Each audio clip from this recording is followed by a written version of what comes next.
Good afternoon, everybody. Good afternoon. And as I said this morning, I wasn't live, not because I was having a lie-in, because I'm joined today by the lovely Rachel. And we're going to be chatting all things networking, storytelling. And if you haven't joined us before, maybe you're from our Athena network or you're from Rachel's network and you've happened to hop on, do jump in with any questions. I'm Karen. I'm a social media trainer working with women in business to help them get results through using social media. Making it easy and straightforward, I think, is my mission. So, Rachel, how lovely to have you on my Monday lunchtime live. How are you? I'm very well, Karen, and thanks so much for inviting me to do this. It's something new, well, quite novel for me. So, thank you. And it is actually, because it all links back to what you do, because I remember, it must be out 6 or 7 years ago, my then business coach said to me, oh, get yourself a YouTube channel and get yourself, set yourself up, get it there and get that. Said, oh, I'm going to create content. And I thought, oh, well, what I can do is if I do a weekly live, that actually creates content for my channel and helps grow it. So people will join, and sometimes people join us live, some people don't. So Rachel, for my network that don't know you yet, would you like to just introduce yourself and tell people a little bit about what you do and who you work with? Yes, thank you, Karen. So essentially, I'm all about stories, as the story coach might imply. And I work with business professionals. So many of my clients are solo entrepreneurs, but I also do training for organizations, basically helping them tell their story, primarily through speaking, through public speaking. So very often people are in the place that I was in several years ago, thinking they don't have a story that's worth sharing. But I know that they do, and I will very often help them identify what that story is. And of course, that then becomes their brand story, as it were. It's usually how they came to be doing what they do. But that's not the whole picture, because it's also about crafting that story and in a way that is going to be engaging and adapting it for different audiences. So there's kind of a whole lot to it. So it's the brand story, but generally encouraging people to use storytelling more widely. So there would be some overlap in that some of the clients I work with are never going to give a speech, but they're going to use the content that they've worked on with me for their social media. And from my point of view, that's absolutely fine. But what I really like to be working with is people who are working on their signature talk and helping them craft their story for that. So it's a very wide range of things that I do and that I offer, both for individuals and for organizations. And as a professional speaker, funnily enough, I speak about storytelling.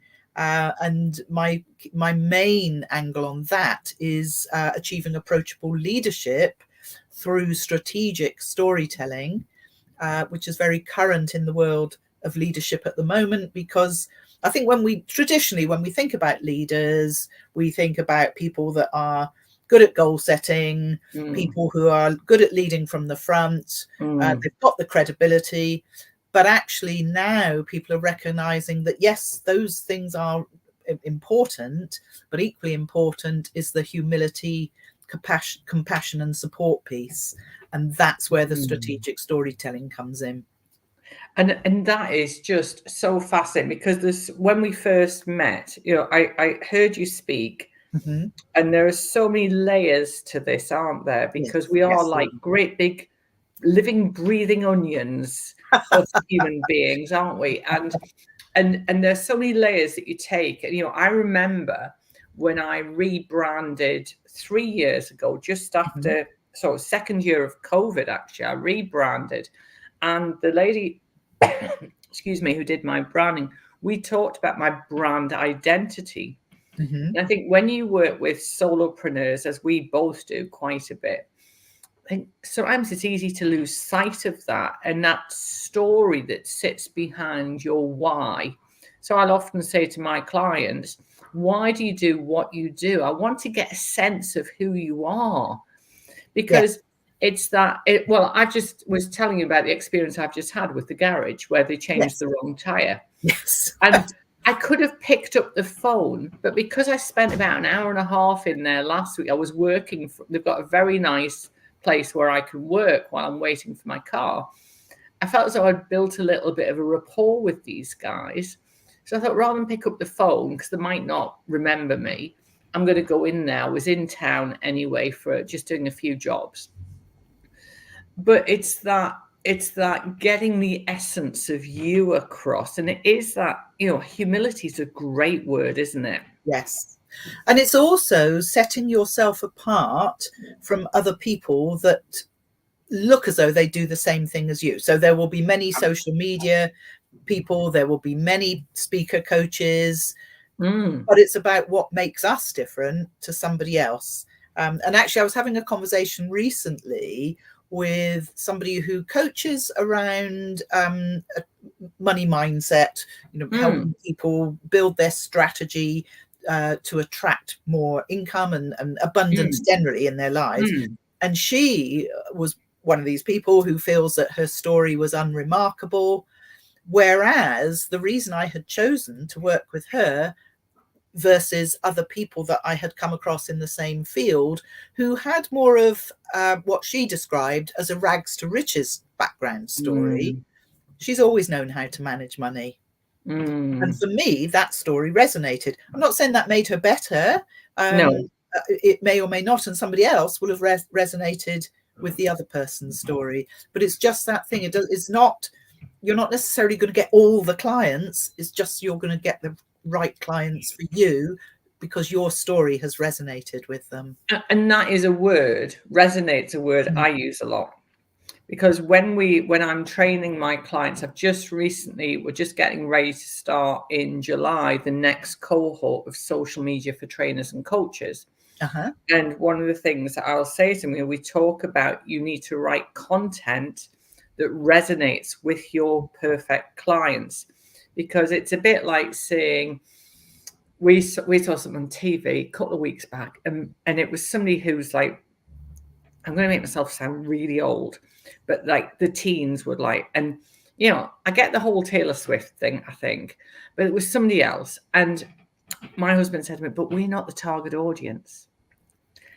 And that's the thing, is we need to resonate with our clients and our potential future clients. And one of the reasons why I go live pretty much every week is that I want people to get a sense of what sort of person I am. I'm always very honest, very down to earth.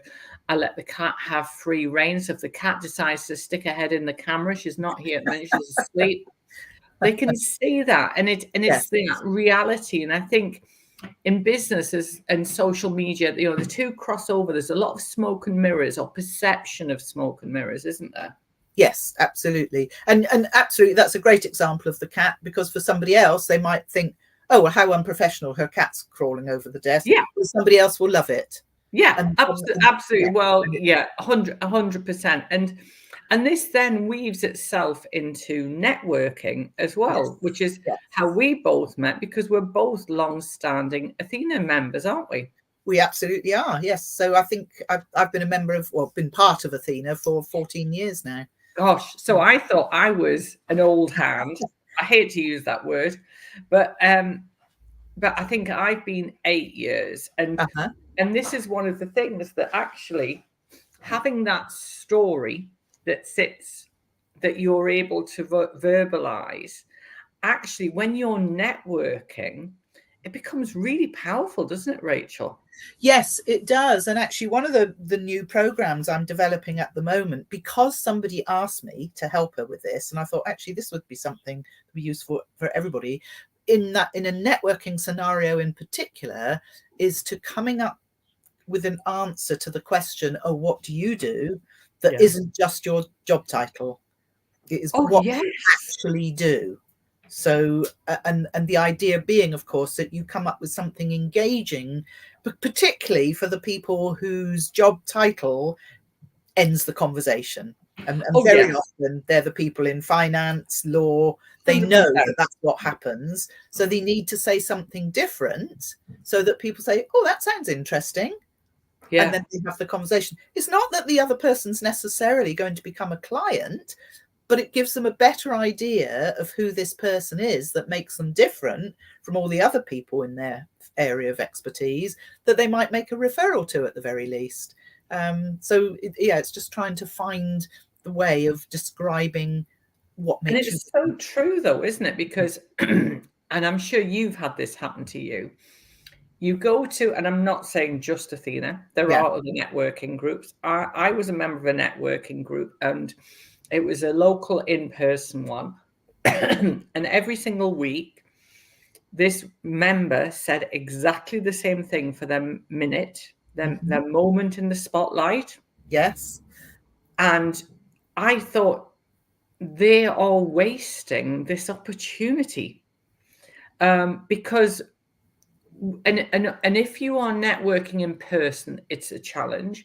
I think if you're networking on Zoom or another online portal, it becomes even harder to get people's attention. So having that confidence in your story is so important, isn't it? Yes, and of course for networking, client stories are a fabulous way of really making it clear what exactly you do, because and it's a challenge, I know, to get them into because you've only literally, if you've got a networking minute, you've usually only got 30 seconds to tell the story. But if you can do it in a succinct way, then people go, oh, I didn't know you did that, and tell a different story every week or every month. Then you give the other people in your network group a really clear idea. And then, of course, your call to action. So if you had been my client, Karen, and I was telling the essence of your story, my call to action would be, well, who do you know, like Karen, who could help with X?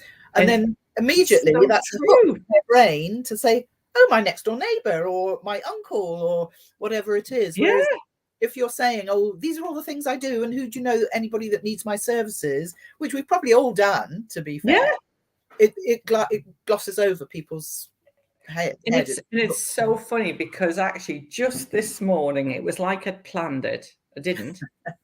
When I work with my clients, so we've just finished the first cohort of social media for grown-ups, which is particularly designed for women who are either overwhelmed or didn't grow up with the internet. And I've just had about an hour ago this feedback, and this is, and this is the thing about resonating with your clients.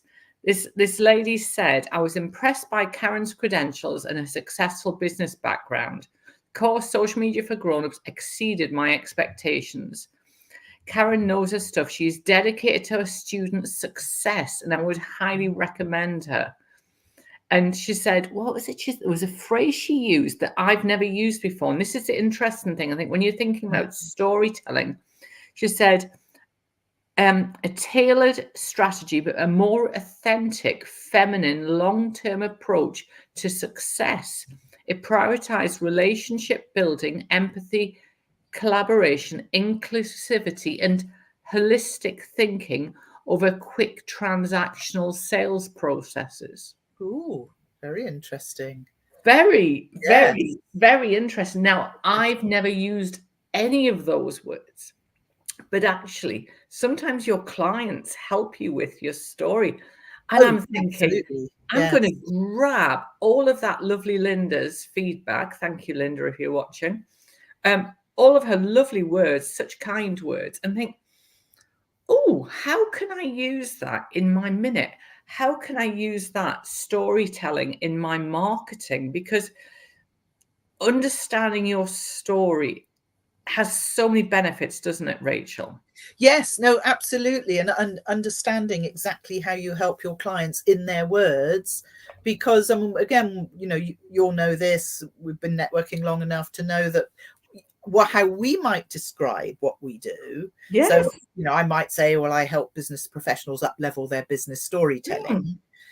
Probably nobody's out there saying I need to up level my business storytelling. Might use the word improve or whatever. Yeah. Actually, when they describe the help I've given them, they might use that phrase, or they might use something else. It might include the confidence that they've had, or reaching more audience, or whatever it is. It will be something else that is more what people are looking for. And I think that's part of it as well, isn't it? Is knowing what brought your audience to you, what brought your customers to you, what were they looking for. Yes, and really interesting. This particular lady,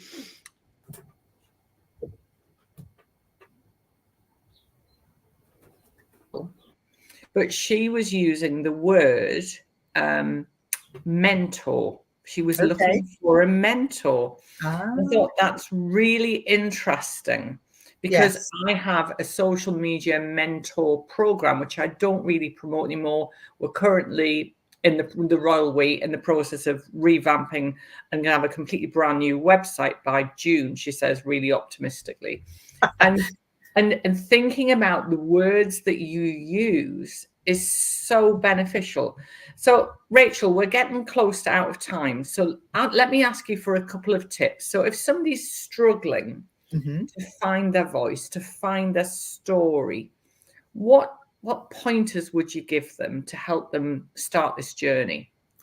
I would say go back and create a timeline of, what their life, probably going back to secondary school age, I would say, but it may go back further.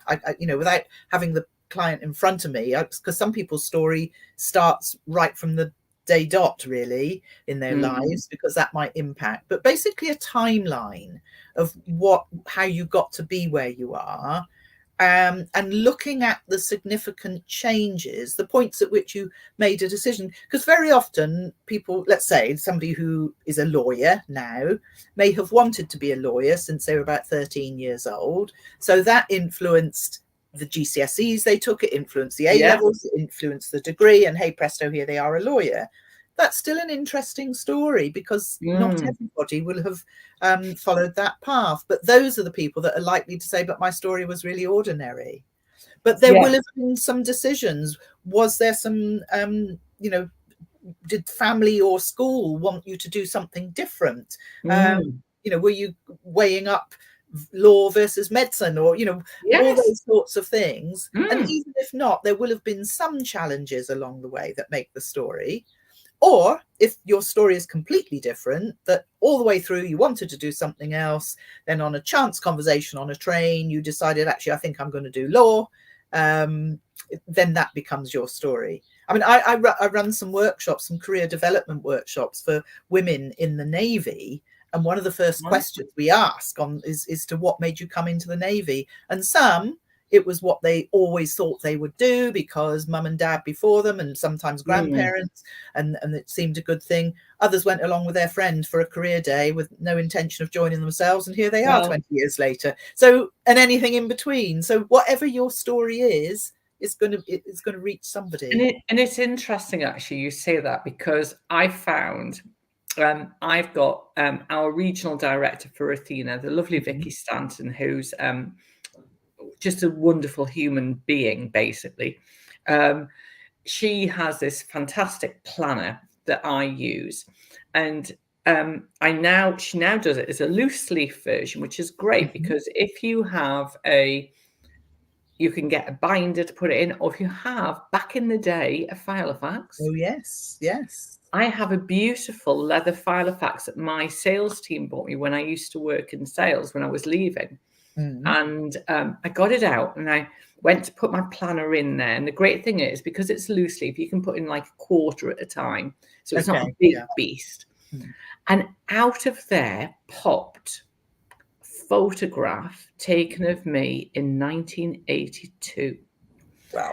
And I'm going to get a picture of that and I'm going to put it on my social media, because it's me as a holiday rep in the south of France. Now, my story wasn't that I always wanted, that's what I wanted to do, but actually I did, because I was one of those people that left school at 16, didn't really, just knew I wanted to be with people, but I always had the desire to be holiday rep or a cabin crew or something like that. And but I just knew I wanted to be with people. But fast forward to now, a lot of what I do is online, but I'm still engaging with people. And as that lovely testimonial said, yes, I am a passionate about let's build a relationship first. And this is where it comes full circle back to networking, doesn't it? Yes. Is we build the relationship first. We may not need people's in our network or on our group services right now, but we build those relationships and we have one-to-ones and we remember them. And just like networking, social media is, I'll always say to my clients, if you get a quick win, I'll be nobody's more thrilled than me. But build the relationship just like you do in networking, and people will get to know, like, and trust you. So when they're ready for what you offer, they will come to you. Yes. And of course, with social media, you will know even better than I do, Karen, that there are people who will never like or comment on your posts. They will, but they are watching. The lurkers. And then all of a sudden they contact you and they want to do work with you. Well, oddly enough, that happened the very thing this morning, not in the most business growth way, but I did it. I'm currently running a 3 working day flash sale, and it ends tomorrow tea time. Mm-hmm. And I did a reminder this morning to say you've got until 5 o'clock Tuesday, tomorrow. Somebody who's been on my list, I had a look, she's been on my list for 6 years. She replied immediately and said, do you do Google ads? And I thought, well, she's clearly never been on my website. She's clearly never been on any of my lives. She's clearly not in my free Facebook group where I share lots of tips, because Google and Google ads never comes up. So I think there is that. I think there are a lot of people that you meet networking who you have long-term relationships with, other people who sort of drift in and out. Mm-hmm. But there's a lot of people lurking, like you say. And this has been a fascinating chat. And what I'm going to do is I will put your website Thank you. in the comments when we've wrapped up today. And I'd urge anybody who's watching on Catch Up, quite a few people have messaged me and said they couldn't join us live and they're going to watch on Catch Up. So, Rachel, thank you so much for joining me today. It's been an absolute delight to talk to you again. Thank you. You're very welcome, Karen. Thank you for inviting me. Thank you. Have a great rest of the day. And you. Thank you. Bye.